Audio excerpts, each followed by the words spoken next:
कल्पना कीजिए, अगर आपको एक खजाने का नक्शा मिल जाए जो 5000 साल से एक ऐसी जगह पर छिपा हुआ है जिसे कोई नहीं ढूंढ पाया। ऐसा ही कुछ इन लोगों के साथ होता है। कहानी की शुरुआत में बे नाम का एक आदमी एक नकाबपोश लड़की का पीछा कर रहा था। एक अज्ञात शक्ति उसे लड़की की ओर खींच रही थी। उसने अपने नकाब को छोड़कर बाकी सारे कपड़े उतार दिए और झील में कूद गई। बे भी उसके पीछे चला गया। वे झील के दूसरे किनारे पर पहुंचे और आमने सामने आ गए, लेकिन लड़की कुछ कह पाती इससे पहले ही बिजली उसके कंधे पर गिर गई। तभी बे को अचानक पता चला कि लड़की का नाम शर्ली है। लड़की के नीचे की जमीन उसे अंदर खींचने लगी। बे ने उसे बचाने की बहुत कोशिश की, लेकिन जमीन ने उसे पूरी तरह निगल लिया। बे अचानक जाग गया और उसे एहसास हुआ कि वह सपना देख रहा था। पता चला कि बे पिछले कुछ दिनों से ऐसा ही सपना देख रहा था। शाम को वह अपने दोस्त काई के साथ मिस्टर नाइन के घर गया, जिन्होंने उसके दोस्त यूक को पकड़ रखा था। यूक बार बार कह रहा था कि उसने कुछ भी नहीं चुराया, लेकिन वे लोग उसकी बात सुनने को तैयार नहीं थे। बे के कहने पर मिस्टर नाइन यूक को छोड़ने के लिए तैयार हो गए, लेकिन बदले में बे को उनके लिए सेलेस्ट्रियल बोन नाम की एक जादुई चीज लानी होगी। पता चला कि सेलेस्ट्रियल बोन तक पहुंचने का नक्शा एक लड़की के पास है। बे यह देखकर हैरान रह गया कि वह वही लड़की थी जिसे वह पिछले कुछ दिनों से अपने सपनों में देख रहा था। यह सुनकर शर्ली नक्शा देने के लिए तैयार हो गई, लेकिन इस शर्त पर कि वह भी उनके साथ जाएगी। वे अपनी मंजिल की ओर एक नाव में निकल पड़े। उसी नाव में एक और आदमी भी था जो दूर से उन्हें देख रहा था। अचानक शर्ली को महसूस हुआ कि कुछ तो गड़बड़ है। उसके कंपास की सुई भी गोल गोल घूमने लगी। तभी उसकी नाव जोर जोर से हिलने लगी, जैसे वह किसी बहुत बड़े चीज से टकरा गई हो। यह अजीब था, क्योंकि पानी बिल्कुल शांत था। बे ने सभी यात्रियों को उनकी सुरक्षा के लिए नाव के अंदर भेज दिया। अचानक वह विशाल गाय दानव पूरी ताकत से जहाज पर हमला करने लगा। उसने जहाज का अगला हिस्सा तोड़ दिया और डेक तक पहुंच गया। सभी चारों पूरी ताकत से लड़ रहे थे, लेकिन उसकी चमड़ी इतनी सख्त थी कि उन पर कोई असर नहीं हो रहा था।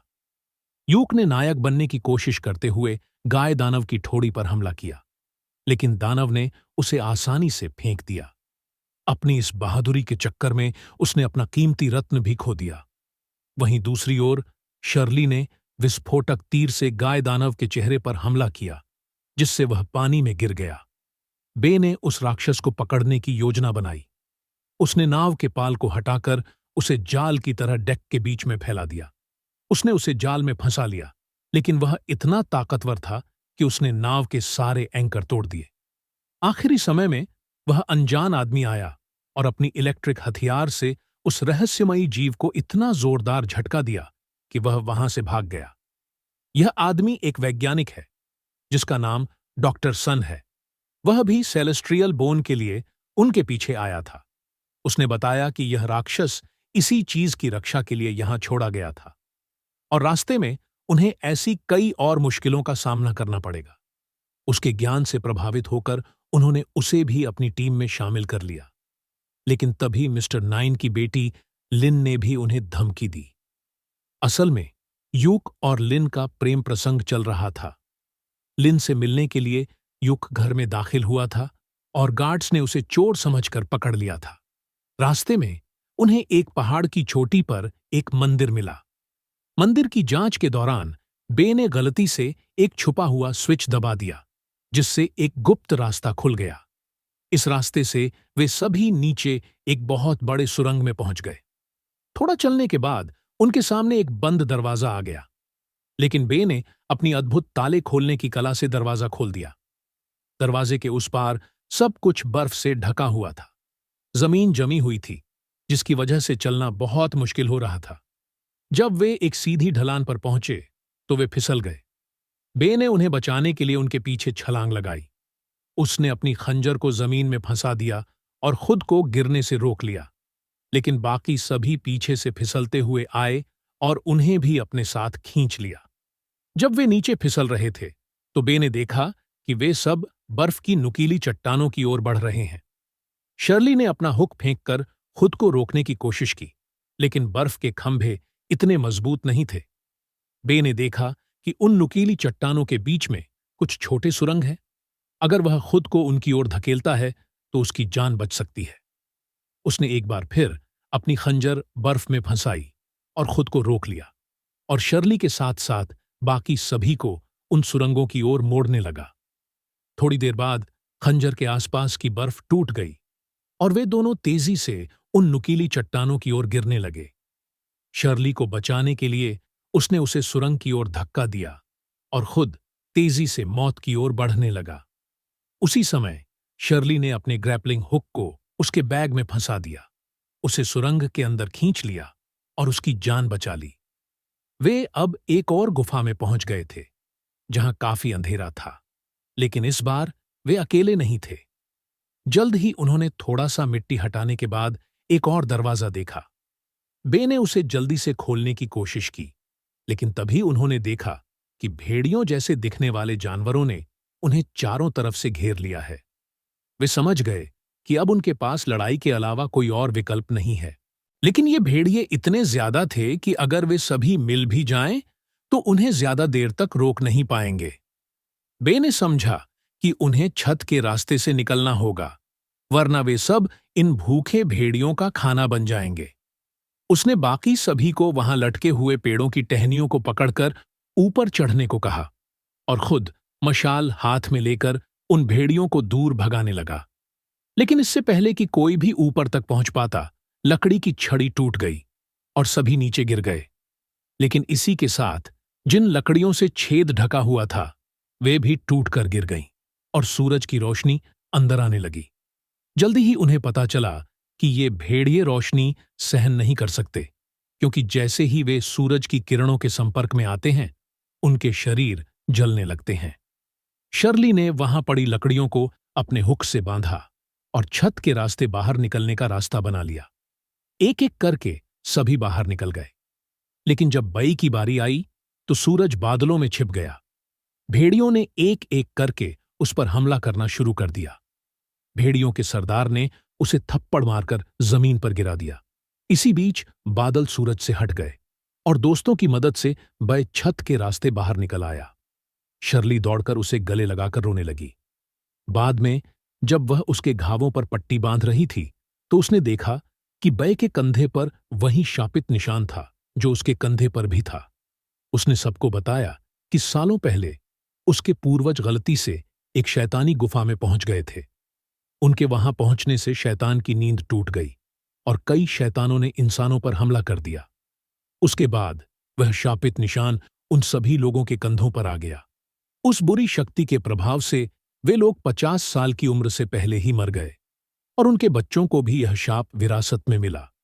शर्ली के अनुसार जिस दिव्य अस्थि की वे तलाश कर रहे हैं, वह उनके इस शापित निशान को हटा सकती है। अगले दिन दोपहर में वे वापस वहां लौटे ताकि सूरज की किरणें उनके साथ हों। वे सब फिर से गुफा के अंदर गए, जहां पिशाच भेड़िए उनका इंतजार कर रहे थे। बई ने बिना समय गंवाए जल्दी से दरवाजा खोल दिया। जमीन फिसलने लगी और उन्होंने एक और कमरा देखा जो किसी मंदिर की तरह लग रहा था। बई ने वहां एक मोमबत्ती जलाई, जिससे पूरी जगह रोशन हो गई। उसने अनुमान लगाया कि यह जगह किसी तेजी से जलने वाले पदार्थ जैसे पेट्रोल से ऊर्जा प्राप्त कर रही होगी। वे सभी बहुत सावधानी से चल रहे थे, लेकिन तभी बई का पैर एक ट्रिगर से टकरा गया, जिससे पूरा कमरा हिलने लगा। अचानक उनके ऊपर बहुत सारे तीर गिरने लगे। उन्होंने किसी तरह बचते बचाते आगे बढ़ना जारी रखा। तभी बय को एहसास हुआ कि उन पर एक और हमला होने वाला है। अचानक उनके ऊपर घूमती हुई तलवारें आने लगीं। सभी लोग वहां से भागने लगे। इसी तरह वहां हर कदम पर कई घातक जाल बिछे हुए थे। किसी तरह वे उस दिव्य अस्थि तक पहुंच गए जो हवा में तैर रही थी। बय धीरे धीरे उसकी ओर बढ़ा और उसे उठाकर अपने बैग में रख लिया। लेकिन तभी शर्ली ने देखा कि बहुत सारे विशालकाय मकड़े उनकी ओर बढ़ रहे हैं। कुछ समय तक उनसे लड़ने के बाद बय को एहसास हुआ कि वे सिर्फ उस दिव्य अस्थि के पीछे हैं। उसने अपनी जान जोखिम में डालते हुए सभी मकड़ों को अपनी ओर बुलाया ताकि बाकी लोग वहां से सुरक्षित निकल सकें। शर्ली वहीं रुक गई और बय की मदद करने का फैसला किया, जबकि बाकी लोग ऊपर चले गए। अपनी तेजी और शर्ली की मदद से बय भी दूसरी ओर पहुंचने में सफल हो गया।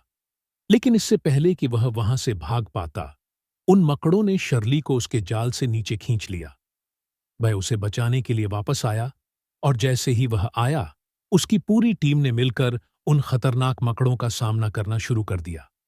उन्होंने एक योजना बनाई कि यूक पूरे कमरे में पेट्रोल छिड़केगा, जबकि बाकी लोग मकड़ों से बचने की कोशिश करेंगे। यूक उन सभी मकड़ों से बचते हुए अपने साथियों तक पहुंच गया। अंदर पहुंचने के बाद बई ने अपने लाइटर से पेट्रोल में आग लगा दी। आग बहुत तेजी से फैल गई और वहां मौजूद लगभग सभी मकड़े जलकर राख हो गए। लेकिन जल्दी ही आग और धुएं के कारण सभी का दम घुटने लगा। अचानक शर्ली ने देखा कि उसका कंपास उसी तरह घूम रहा है जैसे नाव पर घूम रहा था। इससे उसे शक हुआ कि वे नदी के बहुत करीब हैं। वह दीवार को तोड़ने की कोशिश करने लगा। दूसरी ओर वह शैतान जिससे उन्होंने नाव पर लड़ाई की थी, वह भी दीवार से टकरा रहा था। जल्द ही दीवार टूट गई और पानी तेजी से अंदर आने लगा। मौका मिलते ही सभी वहां से भाग निकले। बई ने देखा कि वह शैतान उनका पीछा करने और उन तक पहुंचने वाला था, लेकिन सौभाग्य से वह जाल के नीचे दब गया, जिससे बय और बाकी सभी की जान बच गई। अंत में हमने देखा कि वे सभी सुरक्षित अपने घर के लिए निकल पड़े। तो हमें आज कमेंट में बताएं कि आप किस तरह की जिंदगी चाहते हैं? रोमांचक लेकिन थोड़ी कम खर्चीली, या पैसा अच्छा हो भले ही काम बोरिंग हो?